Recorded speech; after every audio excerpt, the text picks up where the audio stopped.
देखो भैया, देखो यहाँ पर फर्क क्या था, यहाँ पर हमने डिस्क का मास स्मॉल एम माना है, सिलेंडर का मास हमारे पास कैपिटल एम अलग है। इतनी बात समझे यहाँ पे?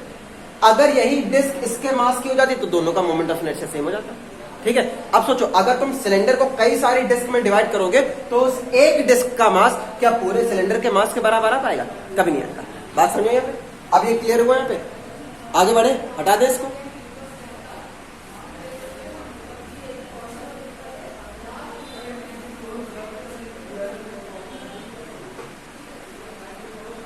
देखो अब क्या करना है, अब हम इस एक्सिस की बात करेंगे वाई वाई डैश। अब हमारे पास ये जो दूसरी एक्सिस आ रही है, इस एक्सिस के अबाउट मोमेंट ऑफ इनर्शिया निकालेंगे। तो यहां पर आता है हमारे पास moment of inertia of the cylinder. देखो moment of inertia of the cylinder about axis Y Y dash. ठीक है, अब इस एक्सिस के अबाउट मोमेंट ऑफ इनर्शिया निकालेंगे। सोचो अगर मान लो हमें इस एक्सिस को डिफाइन करना है तो कैसे डिफाइन करेंगे? ध्यान सुन लो, एग्जाम में कैसे भी आ सकता है। देखो अब यहां पर हमारे पास ये एक्सिस आएगी, moment of inertia of the cylinder about the axis passing through the centre of mass of the cylinder and perpendicular to the length of the cylinder. देखो ध्यान से, ये परपेंडिकुलर है और ये वाली कैसी थी? पैरेलल थी हमारी सिलेंडर की बॉडी के। इतनी बात क्लियर यहाँ पे? चलो आगे देखो। तो अब यहाँ पे अगर परपेंडिकुलर एक्सिस आएगी तो अब यहाँ पे मोमेंट ऑफ इनर्शिया आएगा हमारे पास, ये आ गया हमारे पास कैपिटल एम, यहां पर आता है हमारे पास R square upon 4 plus L square upon 12। बोलो जरा ये बात क्लियर हुई कि नहीं यहाँ पे? अब एक बात ध्यान रखना, यहां पर हमने क्या लिखा है? यहां पर लिखा है moment of inertia of cylinder. यहां कंप्लीट सिलेंडर की बात हो रही है, यहां पर तुम्हें डायरेक्ट फॉर्मूला देखना है। बोलो इतनी बात क्लियर? यहां तक कोई परेशानी किसी को? और एक बात समझना, अब ये जो तुम डायरेक्ट फॉर्मूला देख रहे हो, तो ये इसका बहुत बड़ा डेरिवेशन होता था 2-2.5 पेज का। ठीक है, 2-2.5 पेज बुक में, अब तुम करने बैठोगे 4-5 पेज में जाएगा। ठीक है, बड़ा सा डेरिवेशन होता था, अब वो तुम्हें आने देते। ठीक है, अब तुम्हें यहाँ पे केवल फॉर्मूले से मतलब है और फॉर्मूला देखना। और ध्यान रखना, अब आगे जो 2-3 आर्टिकल आएंगे, जैसे सिलेंडर का ये आर्टिकल, एक स्फीयर आएगा, स्फेरिकल शेल आएगा, इस तरह के कई सारे तुम्हारे पास आर्टिकल आएंगे, उन सबके डेरिवेशन अब कट चुके हैं। ठीक है, तुम्हारे किसी काम के नहीं, तुम्हें बस फॉर्मूला सीखना है और उन्हें अप्लाई करना सीखना है, सबसे इंपॉर्टेंट बात। वो डेरिवेशन 3-3, 4-4 पेज के हर एक डेरिवेशन। ठीक है, और ध्यान रखना वो आसान से डेरिवेशन भी नहीं है कि जो तुम एलिमेंट्री फिजिक्स पढ़ के आए हो वही अप्लाई हो जाए, या एलिमेंट्री मैथमेटिक्स अप्लाई हो जाए। हर जगह एडवांस मैथमेटिक्स अप्लाई होती है, मतलब जो तुम बीएससी प्रीवियस में सीखोगे वो तुम वहां अप्लाई करोगे। अभी बीएससी प्रीवियस में तुम मैथमेटिक्स में सीखोगे, beta function, gamma function integration में, वो सब कुछ वहां पर अप्लाई होता है। ठीक है, अब ये डेरिवेशन तुम्हारे कट चुके हैं। ठीक, देखो ध्यान से, तो ध्यान रखना, अब यहां पर हमारे पास वाई वाई डैश के अबाउट मोमेंट ऑफ इनर्शिया हमेशा याद रखना M R square upon 4 plus L square upon 12, ये फॉर्मूला याद रखना। और इस एक्सिस के अबाउट एक्स एक्स डैश के अबाउट क्या होगा? Half M R square. ठीक है, एक्स एक्स डैश के अबाउट होगा हाफ एम आर स्क्वायर, और हमारे पास वाई वाई डैश के अबाउट होता है M R square upon 4 plus L square upon 12। बोलो इतनी बात क्लियर? आगे बढ़े, हटा दें इसको। चलो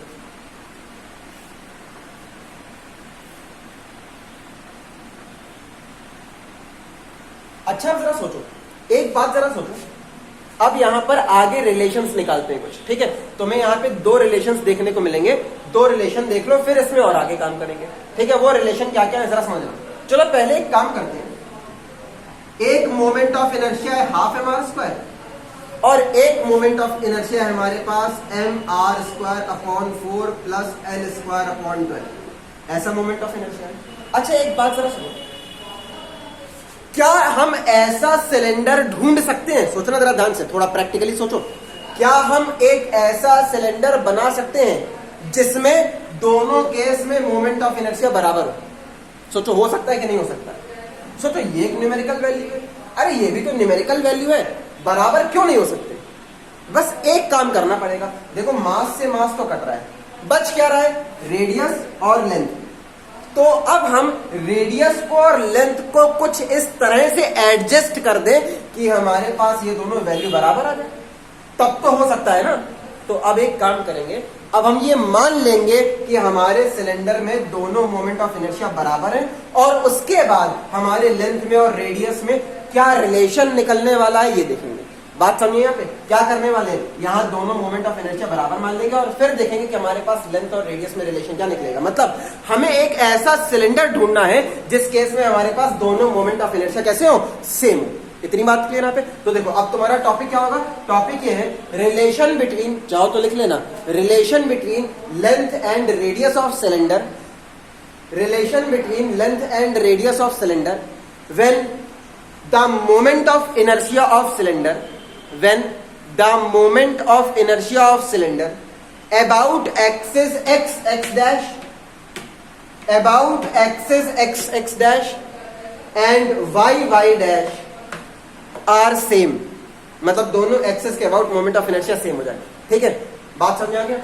क्या करना है फिर से सुन लो, the relation between length and radius of cylinder when the moment of inertia of cylinder about axes x dash and y dash R same. इतनी बात क्लियर। चलो देखते हैं। तो देखो अब दोनों मोमेंट ऑफ इनर्शिया बराबर रखने, चलो रख दो। तो यहां पर हमारे पास हो गया हाफ एम आर स्क्वायर, ये बराबर हो गया हमारे पास M R square upon 4 plus L square upon 12। इतनी बात क्लियर। अब बस तुम्हें सॉल्व करना है। देखो एम से एम कैंसिल, यहां पर क्या बचा, यहां पर बचा आर स्क्वायर अपॉन 2, यहां पर जरा देखो क्या बचा हमारे पास R square upon 4 plus L square upon 12। इतनी बात क्लियर। आर स्क्वायर दिख रहा है, इनको एक तरफ लेके आओ तो आ गया हमारे पास R square upon 2 minus R square upon 4 बराबर आ गया हमारे पास एल स्क्वायर अपॉन 12। जरा यहाँ पे 4 एलसीएम ले लो, 4 एलसीएम लोगे तो जरा सोचो क्या आएगा हमारे पास। वैसे तुम्हें डायरेक्ट करना चाहिए। देखो 4 एलसीएम आ गया तो यहाँ पर 2 आ जाएगा, यहाँ 1, तो यहाँ पे 2 में से 1 हटा तो क्या लगता है आर स्क्वायर अपॉन 4 बचेगा। ये समझ पा रहे हो कि नहीं समझ पा रहे हो, कि लिख के दिखाएं तो चलो देखो एल स्क्वायर अपॉन 12। जरा एक काम करो, 4 से 12 को काट दो, 3 हो गया। ठीक है, अच्छा एक काम करते हैं, जरा इस एल स्क्वायर को नीचे ले आओ, इस एल स्क्वायर को यहाँ पे ले आओ तो हमारे पास रिजल्ट आता है R square upon L square is equal to 1/3। ये तो आर स्क्वायर और एल स्क्वायर का रेशियो आया। हमें तो आर और एल का रेशियो चाहिए ना, रेडियस और लेंथ, ना कि रेडियस का स्क्वायर और लेंथ का स्क्वायर। तो दोनों तरफ रूट ले लो, दोनों तरफ रूट लोगे तो हमारे पास रिजल्ट आ गया therefore R upon L is equal to 1/√3। बोलो इतनी बात क्लियर है। तो यहां से हमारे पास रिजल्ट आता है कि अगर हमारे पास रेडियस और लेंथ का जो रेशियो है, अगर वो हमारे पास 1/√3 होगा तो हमारे पास यहाँ पे ऐसा सिलेंडर होगा जो दोनों एक्सेस के about same moment of inertia देता है। अच्छा इनका रेशियो है, रेशियो है तो जरा सोचो, अगर हम आर मानना चाहें तो कैसे मानेंगे। अगर रेशियो हटाना हो तो एक्स लगाते हैं तो आर एक्स हो जाएगा और एल क्या हो जाएगा हमारे पास √3x। सोचो जरा, आर अपॉन एल 1/√3 है। अगर इनकी वैल्यू निकालनी हो तो क्या करोगे, एक कांस्टेंट लगा दोगे यहाँ पे। इतनी बात क्लियर। अब जरा सुनो, अब अगर तुम एक्स की जगह कुछ भी रख दो और तुम्हारे पास अलग अलग रेडियस और लेंथ आएंगी, उन सभी सिलेंडर्स के लिए दोनों मोमेंट ऑफ इनर्शिया बराबर निकलेंगे। चाहो तो रख के निकाल के देख लेना। ठीक है, चलो एक काम कर लेते, थोड़ा लेट कर लेते। हमने x की जगह 5 रख दिया, जो मना है वो रख सकते हो, 1 2 3 4 1/2 1/8 जो तुम्हारा मन हो वो रख सकते हो, कोई फर्क नहीं पड़ता। x एक रियल नंबर है। ठीक, देखो अब यहां पर हमने चलो 5 रख दिया तो रेडियस क्या हो जाएगी, सोचो x की जगह 5 रखा है, रेडियस 5 हो गई। लेंथ क्या हो जाएगी, x की जगह 5 रखा है, ये हमारे पास हो गया 5√3। बोलो इतनी बात क्लियर है। ये हमारे पास 5√3 हो गया। अब एक काम करना, तुम मोमेंट ऑफ इनर्शिया निकाल के चेक करना, क्या r की जगह 5 रखना, ये LHS सॉल्व करना और फिर दूसरा फॉर्मूला उठाना, उसमें r और l की जगह 5 और 5√3 रख के देखना दोनों वैल्यू बराबर आ रही है कि नहीं आ रही है। बराबर आएंगे। ठीक है, क्योंकि तुमने रेशियो कैसा लिया है 1/√3। देखो आपने जैसा ये रेशियो था 1/√3, तुमने वही रेशियो लिया। उसी रेशियो में तुम चाहे जो रेडियस मान लो चाहे जो लेंथ मान लो, ये दोनों बराबर मिलेंगे। बोलो इतनी बात क्लियर। देख लो एक बार आर्टिकल, फिर आगे बढ़ते हैं। ये हटा देते हैं, देख लो।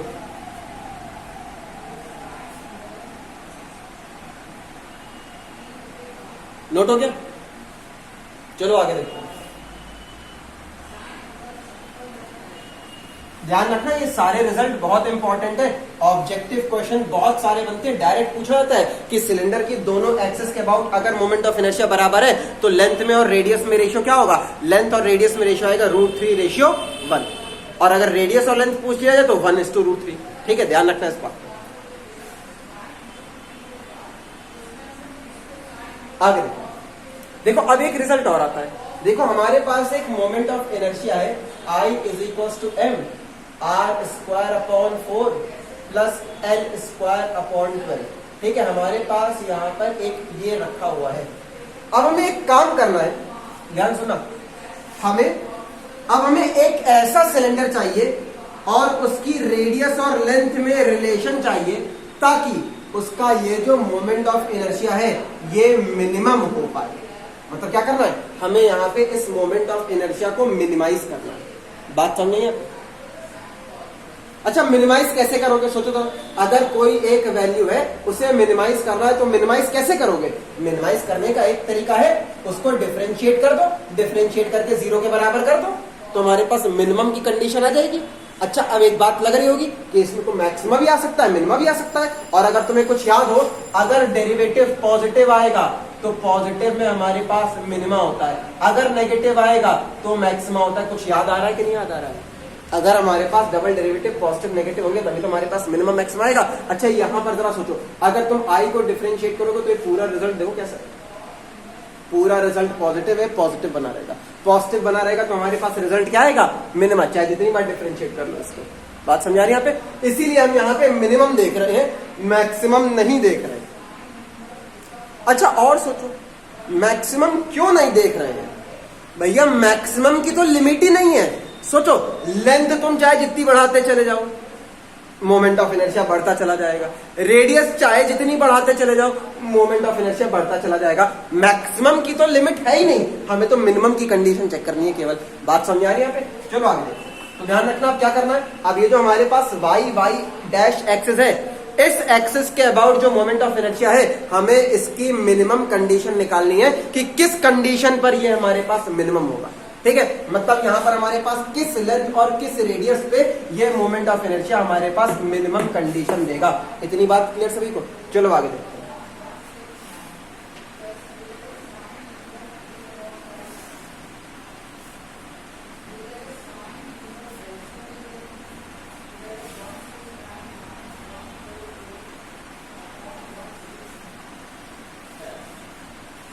देखो ध्यान से, देखो अब यहां पर हमें एक काम करना है, हमें इसको डिफरेंशिएट करना है। अच्छा जरा समझना, अगर तुम y को डिफरेंशिएट करते हो तो कैसे करते हो? किसी एक वेरिएबल के रिस्पेक्ट में डिफरेंशिएट करते हो ना। तो अब यहां पर पहले तो यही सोचना है कि यहां पर हम किसके रिस्पेक्ट में डिफरेंशिएट करें। जरा सोचो, सबसे पहले तुम्हें अपना दिमाग ऐसे कॉन्सेंट्रेट करना है कि तुम्हें तो सबसे पहले यहाँ वेरिएबल ढूंढने, अगर वेरिएबल ढूंढ पाओगे तभी तो वेरिएबल के रिस्पेक्ट में डिफरेंशिएट करोगे। देखो ध्यान से, अगर तुम यहाँ पे सिलेंडर्स की बात करोगे तो R और L दोनों वेरिएबल होंगे, हमें मास नहीं बदलना है। ठीक है, हमें केवल R और L चेंज करने हैं। तो R भी वेरिएबल है यहाँ पे, L भी वेरिएबल है, और अगर दो वेरिएबल है तो डिफरेंशिएट किसके रिस्पेक्ट में करा जाए? तो एक काम करते हैं, हम यहाँ पर एक वेरिएबल हटा देंगे, हम यहाँ से R को रिमूव कर देंगे और हम यहाँ पे L को रखेंगे। एक बात समझना, ध्यान से सुनना, हमें करना क्या है, हमें मिनिमम मोमेंट ऑफ इनर्शिया निकालना है। अच्छा, मोमेंट ऑफ इनर्शिया का सीधा सा फॉर्मूला वो किन बातों पे डिपेंड करता है? वो डिपेंड करता है मास पे और इस पे, R पे और L पे, उसके साइज पे। तो जरा समझना, हमें मास नहीं बदलना है, मास तो उतना ही रखना है। अरे मास बढ़ाते चले जाओगे तो मोमेंट ऑफ इनर्शिया बढ़ता चला जाएगा, मास कम करते चले जाओगे मोमेंट ऑफ इनर्शिया कम होता जाएगा। ध्यान से सुनो, कर क्या रहे हैं, हमें एक कांस्टेंट मास का सिलेंडर लेना है, मतलब मास कांस्टेंट रखना है। अगर 5 किलो है तो 5 किलो, हमें 5 किलोग्राम के कई सारे सिलेंडर लेने, अलग अलग रेडियस के, अलग अलग लेंथ के, और हमें उसमें से देखना है कि उन सभी सिलेंडर्स में से हमारे पास इस एक्सेस के about moment of inertia minimum किस केस में निकलेगा। अब बात समझ में आ रही है, बात बुद्धि में घुस रही है कि करने क्या वाले। ठीक है, मास को नहीं चेंज करना है, मास चेंज करोगे तब तो मोमेंट ऑफ इनर्शिया बदल ही जाएगा, उसमें तो कोई फर्क ही नहीं पड़ता। मास बढ़ा दो इनर्शिया बढ़ गया, कम कर दो इनर्शिया कम हो गया। हमें कांस्टेंट मास का सिलेंडर रख करके और फिर चेक करना है कि किस लेंथ और रेडियस पे हमें इस एक्सेस के about moment of inertia minimum मिल पाएगा। चलो अब यही करने वाले हैं, ध्यान सुनो। अब यहाँ पे आर और एल दोनों वेरिएबल है, तो हम एक काम करेंगे, आर को हटा देंगे। देखो जरा तुम्हें एक फॉर्मूला पता होगा, देखो ध्यान से, एक फॉर्मूला होता है हमारे पास, mass is equals to volume into density. सोचो जरा ध्यान से, एक ये फॉर्मूला देखा है, mass is equals to volume into density. सोचो सिलेंडर का मास क्या है, कैपिटल है, सिलेंडर का वॉल्यूम क्या होगा, pi capital R square L होगा कि नहीं होगा। ऊंचाई का काम कौन कर रहा है, एल कर रहा है कि नहीं कर रहा है यहाँ पे। आगे जरा सोचो डेंसिटी, चलो हम डेंसिटी इसकी रो मान लेते हैं, ये रो लिखा हुआ है, रो कोई पी ना समझ लेना, ठीक है। ये हमारे पास मास आ गया। चलो एक काम करते हैं, सुनो हमें करना क्या है, हमें यहाँ पे इसमें से एक वेरिएबल हटाना है। वेरिएबल कितने, दो, आर स्क्वायर और एल स्क्वायर। देखो यहाँ से आर स्क्वायर की वैल्यू निकाली जा सकती है, तो यहाँ पर हमारे पास आया देयरफॉर आर स्क्वायर, तरफ सोचो क्या आएगा, एम ऊपर है, पाई एल और रो, ये तीनों नीचे आ गए, तो हमारे पास आ गया पाई एल और रो, ये हमारे पास इस तरह से आ गया। तो अब एक काम करेंगे, अब ये आर स्क्वायर की वैल्यू उठा के रखेंगे, ये हमारे पास इक्वेशन नंबर 1 है। तो यहां पर आएगा हमारे पास put value of R square in equation 1 रखते हैं। तो यहां पर हमारे पास मोमेंट ऑफ इनर्शिया आएगा, ये आ गया हमारे पास एम। आर स्क्वायर के बारे में सोचो, आर स्क्वायर की जगह आ गया एम अपॉन, अच्छा देखो 4 तो रखा ही हुआ है, और क्या आ गया हमारे पास, ये आ गया हमारे पास पाई एल और रो। इतनी बात क्लियर भैया, ये ध्यान से देखना, ये रो लिखा है हर जगह। आगे जरा सोचो, आगे क्या आ गया हमारे पास, ये आ गया एल स्क्वायर अपॉन 12। इतनी बात क्लियर है सभी, ठीक है। अब ये हटा दें डायग्राम सबने बना लिया।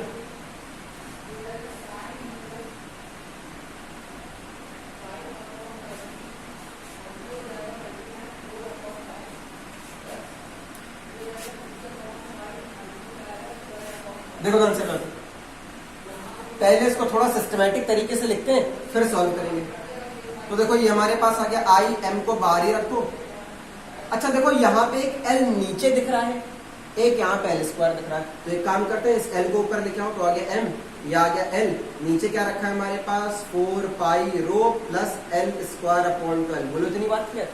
अब डिफरेंशिएट करेंगे, सोचो ऊपर, सॉरी एल जब ऊपर आएगा तो पावर -1 हो जाएगी, ठीक है। अब देखो अब डिफरेंशिएट करेंगे एल की पावर -1 और एल स्क्वायर को, तो यहाँ पर आ गया हमारे पास डिफरेंशिएट विद रिस्पेक्ट टू। देखो ये क्या लिखा है, डिफरेंशिएट विद रिस्पेक्ट टू, ठीक, एल।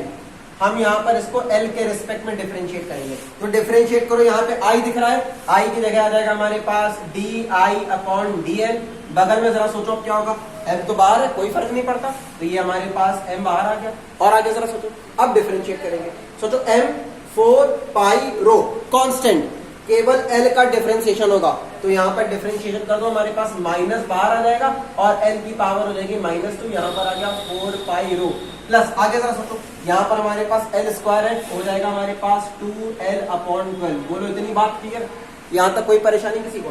तो यहाँ पर हमारे पास आता है D I upon D L, बगल में जरा सोचो, यहाँ पर आ गया हमारे पास एम, ठीक है। अब चलो इसको भी आगे देखते हैं। अब जरा सोचो, हमने डिफरेंशिएट तो कर लिया, अगर डिफरेंशिएट कर लिया तो इसमें एक काम और कर सकते हैं। अब हमें यहाँ पर पता है मैक्सिमा या मिनिमा के लिए इस डेरिवेटिव को 0 करना पड़ेगा, तो यहाँ पर आएगा हमारे पास फॉर मिनिमा हमारे पास आएगा D I upon D L बराबर 0।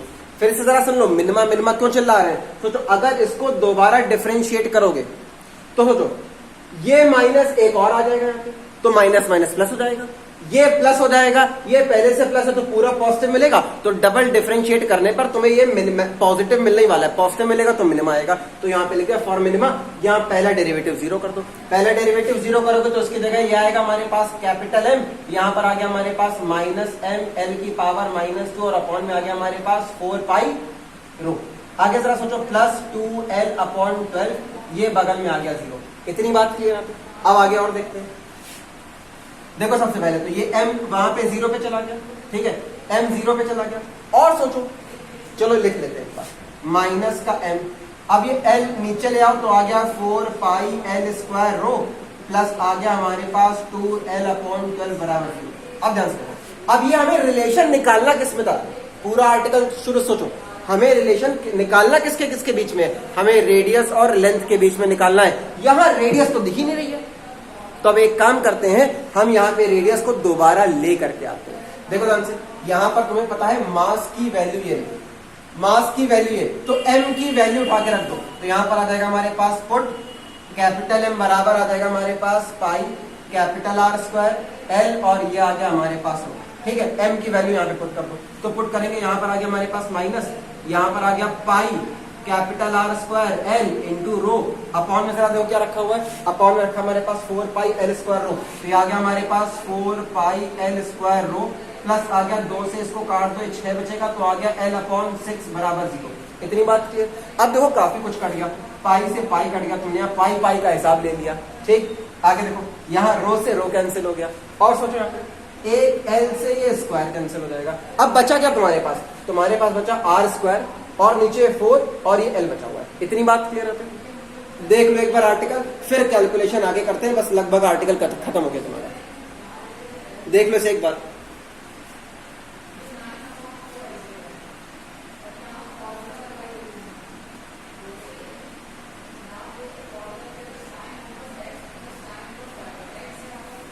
हटा दें, चलो देखो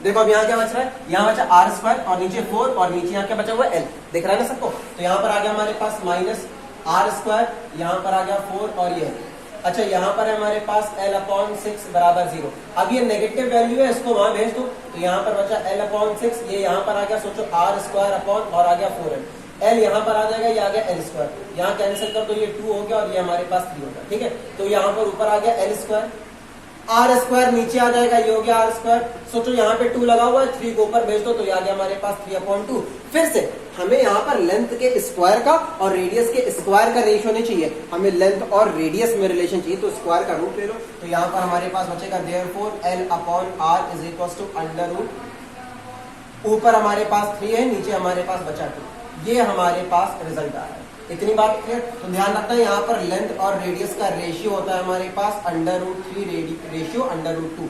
ये कब रेशियो आता है, जब हमारे पास y इस एक्सेस के अबाउट, ऐसे y एक्सेस के अबाउट हमारा मोमेंट ऑफ इनर्शिया मिनिमम होगा, जब उस एक्सेस के about moment of inertia minimum होगा, तब हमारे लेंथ और रेडियस में जो रेशियो आएगा वो आएगा under root 3 ratio under root 2। इतनी बात क्लियर। अगर हमारे पास x डैश एक्सिस और y डैश एक्सिस में मोमेंट ऑफ इनर्शिया बराबर आ जाता है, तो जरा सोचो हमारे पास लेंथ और रेडियस में रेशियो क्या होता है, वहां पर होता है under root 3 ratio under root 1। ध्यान रखना, अगर हमारे पास मिनिमम का केस आता है तो रेशियो आता है रूट 3 रेशियो रूट 2। अगर दो मोमेंट ऑफ इनर्शिया बराबर हो जाएंगे, x डैश एक्सिस के अबाउट और y डैश एक्सिस के अबाउट, तो रेशियो आता है हमारे पास under root 3 ratio under root 1। हमेशा ध्यान रखना, लेंथ में दोनों में रेशियो रूट 3 होता है, और हमारे पास r में एक में रूट 2 होगा, एक में 1 होगा। बिल्कुल अभी रट डालो, दोबारा तुम्हें यहाँ पे इसको पढ़ने की जरूरत ही ना पड़े, सारी चीजें अभी याद होना है तुम्हें। ठीक है, देख लो एक बार पूरा आर्टिकल एक बार देख डालो। चलो हटाते हैं।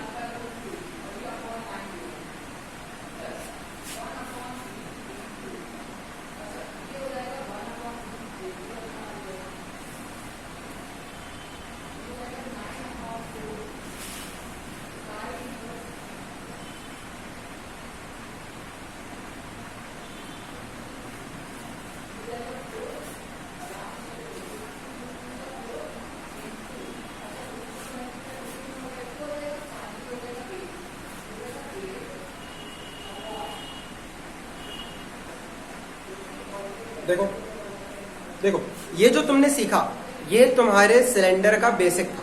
ठीक है, अब तुम्हें एक दो क्वेश्चंस और कराते हैं, ताकि अगर तुम्हारे एग्जाम में कुछ नए क्वेश्चन आए तो तुम्हारा दिमाग चलना शुरू हो। ये जो सीखा ये बेसिक था, इतना किताबों में होता है। ठीक है, लेकिन कभी कभी हमारे पास क्वेश्चंस कुछ अलग भी बन जाते हैं, तो उनको भी जरा देखते हैं। देखो अब यहां पर देखते हैं,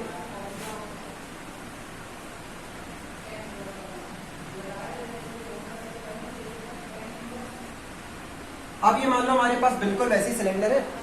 अब एक एक्सिस लेते हैं, देखो ध्यान से, अब यहां पर हमने एक परपेंडिकुलर एक्सिस ली, इस एक्सिस के बारे में बताया गया है कि ये एक्सिस सिलेंडर के एक एंड से 3l/8 दूरी पर है। ठीक है, इस एक्सिस के बारे में बताया गया है कि ये एक्सिस सिलेंडर के एक सिरे से, एक एंड से 3l/8 दूरी पर है। तो अब हमें इस एक्सिस के अबाउट अपने सिलेंडर का मोमेंट ऑफ इनर्शिया निकालना है। अब देखो, ये एक ऐसी एक्सिस है जिसके बारे में तुम्हें पढ़ाया नहीं क्या, लेकिन अभी हम बता के आए हैं कि जो दो रिजल्ट तुमने सीखे, दो मोमेंट ऑफ इनर्शिया सीखे, बस वही काफी है।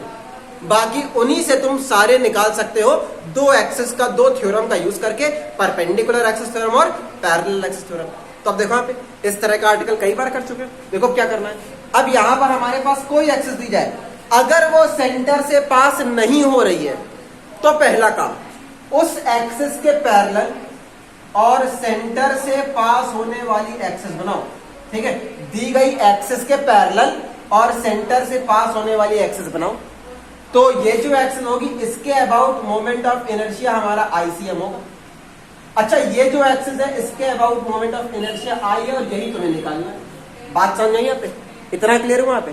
तो अब जरा समझना, अब यहाँ पर बस तुम्हें आईसीएम और आई के बारे में देखना है। तुम्हारे पास सिलेंडर के बारे में सारी बातें वही है, इसकी लेंथ एल है, रेडियस हमारे पास कैपिटल है, बाकी सारी बातें वही है हमारे पास। ठीक, अब देखो, अब क्या करेंगे, तुम्हें दिख रहा है पैरेलल एक्सिस थ्योरम अप्लाई करेंगे, तो यहां पर आ जाएगा हमारे पास फ्रॉम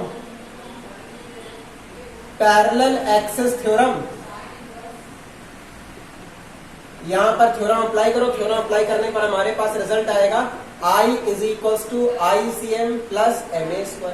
तुम्हारा काम है केवल ICM और A ढूंढना। अब ICM के बारे में सोचो, देखो यहां पर ICM क्या होगा। देखो, ये एक्सिस क्या लग रही है, वाई वाई डैश दिख रही है सिलेंडर के लिए, वाई वाई डैश एक्सिस के अबाउट मोमेंट ऑफ इनर्शिया हमारे पास होता है m capital R²/4 plus L²/12। ये हमारे पास होता है moment of inertia Y Y dash axis के अबाउट। इतनी बात क्लियर?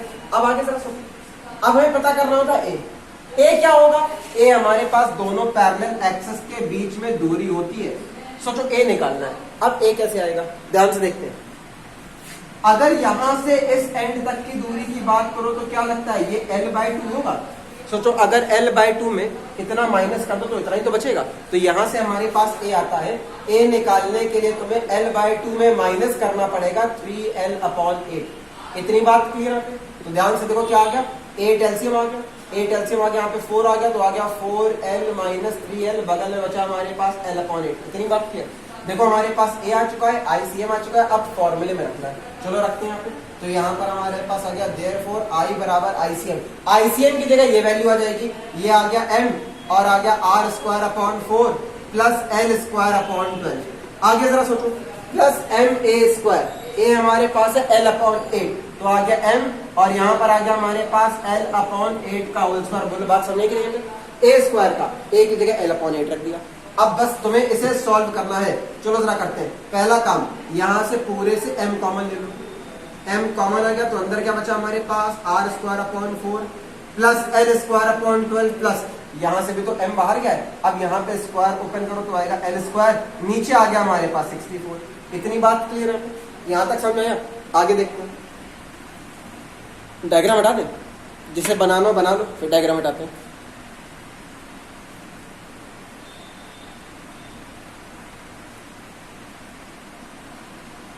चलो हटा।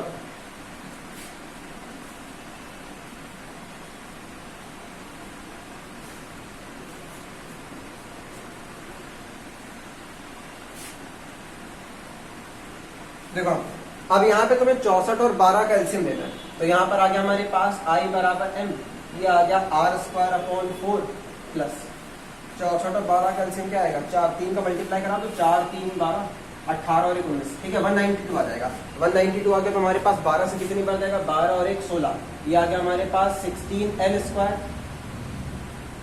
प्लस यहाँ पर क्या बचेगा 3, ये आ गया हमारे पास 3l², तो हो गया 19। तो हमारे पास I की वैल्यू आ गई m R²/4 प्लस 19l²/192, ये हमारे पास आ गया आंसर। इतनी बात क्लियर? ये तुम्हारा क्वेश्चन कंप्लीट हो गया, नोट कर लो।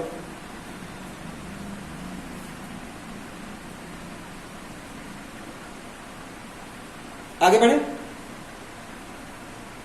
देखो आप, देखो अब यहां पे सेकंड केस देखो। चलो हम एक काम करते हैं, यहां पर हम मोमेंट ऑफ इनर्शिया निकालना है।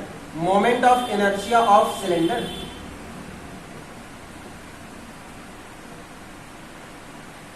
About axis parallel to the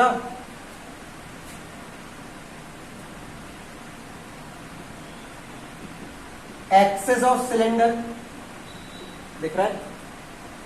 नहीं दिखेगा। ये आ गया हमारे पास cylinder and passing through the surface of cylinder, passing through the surface of cylinder, ये हमारे लिए नई एक्सिस है। अब हमें ये क्वेश्चन करना है, चलो देखते हैं कैसे होगा।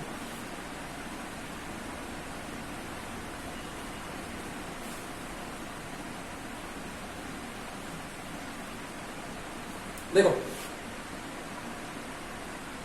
अब यहां पर इस तरह से तुम्हारे पास सिलेंडर दिया गया है और देखो क्या बताया गया। सबसे पहले जरा सुनो, यहां पर एक टर्म लिखा हुआ है एक्सिस ऑफ सिलेंडर, ठीक है। सबसे पहले जरा इसके बारे में सीखते हैं कि ये क्या है। सिलेंडर की एक्सिस का क्या मतलब होता है? देखो सिलेंडर के सेंटर से जो जाने वाली पैरेलल लाइन होती है, हम इसी को कहते हैं एक्सिस ऑफ सिलेंडर। इतनी बात क्लियर है यहाँ पे? तो अब जरा आगे सुनो, देखो ये हमारे पास होती है एक्सिस ऑफ सिलेंडर।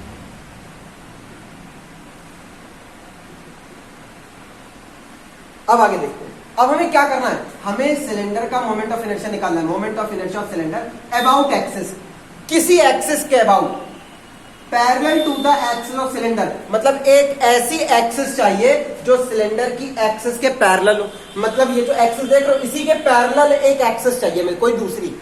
अब कंडीशन क्या लगी है, and passing through the surface of cylinder, मतलब सिलेंडर का जो सरफेस है इससे पास होनी चाहिए। सिलेंडर के सरफेस से पास होगी तो क्या लगता है, ये जो तुम ऊपर वाली बाउंड्री देख रहे हो यही तो अब एक्सिस का काम करेगी। बात समझ आ रही कि नहीं आ रही यहाँ पे? ऐसे जरा समझना। चलो जरा देखते हैं, एक मिनट रुको, देखो अब ये मान लो ये हमारे पास सिलेंडर है, दिख रहा है कि नहीं दिख रहा है? ये मान लो हमारे पास सिलेंडर है। अच्छा इसका जो सेंटर होगा, सेंटर से यहां से एक एक्सिस पास हो रही होगी, वो क्या होगी, सिलेंडर की एक्सिस। अब यहां का क्या बोला गया है, अब बोला गया है इस एक्सिस, ये जो सिलेंडर की एक्सिस होगी जो सेंटर से पास होगी, इस एक्सिस के पैरेलल और सिलेंडर के सरफेस से जाने वाली एक्सिस। सिलेंडर का सरफेस यही बाहर तो देख रहे हो, ये देखो, चाहे यहां देखो, चाहे इधर देखो, चाहे जहां देखो, कहीं भी देखो। तो सोचो अब इससे पास होने वाली एक्सिस, सरफेस से पास होने वाली एक्सिस और जो बीच में एक्सिस है सिलेंडर की उसके पैरेलल, मतलब यहाँ पे सरफेस पे एक सीधी एक्सिस इस तरह से बनेगी आकर के। बात समझ में आ रही कि नहीं आ रही यहाँ पे? तो अब जरा समझना, ये जो हमने एक्सिस शो करी है वो ये शो करी हुई है इस तरह से ऊपर। इतनी बात क्लियर? अब हमें इस एक्सिस के अबाउट मोमेंट ऑफ इनर्शिया निकालना है। अच्छा जरा एक बात और सुनो, इसके अबाउट मोमेंट ऑफ इनर्शिया निकालने का मतलब क्या? देखो जरा, ये तुम्हारा सिलेंडर, अब ये एक एक्सिस जा रही है, अब तुम्हें इसके अबाउट मोमेंट ऑफ इनर्शिया निकालना। ध्यान रखना इसकी सरफेस से होकर के जा रही है, ठीक है। अब तुम्हें इसके अबाउट मोमेंट ऑफ इनर्शिया निकालने का मतलब ये है, सिलेंडर तुम्हारा इस एक्सिस के अबाउट रोटेट करेगा। ये जो देख रहे हो ये यहीं रहेगा और ये ऊपर जाएगा, फिर ये नीचे आएगा, फिर ये ऐसे ऊपर जाएगा, फिर नीचे आएगा, इस तरह से रोटेशन होगा। बात समझ आ रही कि नहीं आ रही यहाँ पे? तो अब यहाँ पर हमें इस एक्सिस के अबाउट मोमेंट ऑफ इनर्शिया निकालना है। देखो ये हमारे पास एक्स डैश एक्सिस है, इसके about moment of inertia I होगा जो निकालना है। सोचो इस एक्सिस के पैरेलल और सेंटर से जाने वाली एक्सिस यही तो है, तो इसके अबाउट जो मोमेंट ऑफ इनर्शिया होगा वो आईसीएम होगा। चलो अब यहाँ पे अप्लाई करते हैं, तो यहाँ पर हमारे पास बिल्कुल वैसे याद आएगा, according to parallel axis theorem. देखो जरा, according to parallel axis theorem हमारे पास होता है I is equal to ICM plus MA square. जरा आईसीएम के बारे में सोचो, यहां पर आईसीएम क्या होगा, इस एक्सिस के about moment of inertia half mr square. जरा ए के बारे में सोचो, ए क्या होगा, सोचो दोनों एक्सिस के बीच में डिस्टेंस, ये तो रेडियस r के बराबर होगा, तो ए हमारा यहां पर r के बराबर है। अप्लाई करा दो तो I बराबर ICM, ICM की जगह आएगा हमारे पास half mr square plus MA square, ये आ गया MA की जगह आ जाएगा r स्क्वायर। चलो एलसीएम ले लेते हैं, 2 ले लो, 2 और 1 3 हो जाएगा। तो यहाँ पर मोमेंट ऑफ इनर्शिया आ गया 3/2 mr स्क्वायर। बोलो इतनी बात क्लियर हुई कि नहीं? इतना समझ में आ रहा है कि नहीं आ रहा है? देख लो एक बार आर्टिकल पूरा। इसका ध्यान रखना, इसकी लैंग्वेज थोड़ी टफ है, इसीलिए यहाँ पे लिख के तुम्हें समझा दिए, ठीक है? क्योंकि खास तौर से जो 12th हिंदी मीडियम से करके आए हैं उनको ये लैंग्वेज समझने में खास दिक्कत आएगी, उनके लिए लिख दिया और पूरी समझा भी दी, इसीलिए। ठीक, नोट करो।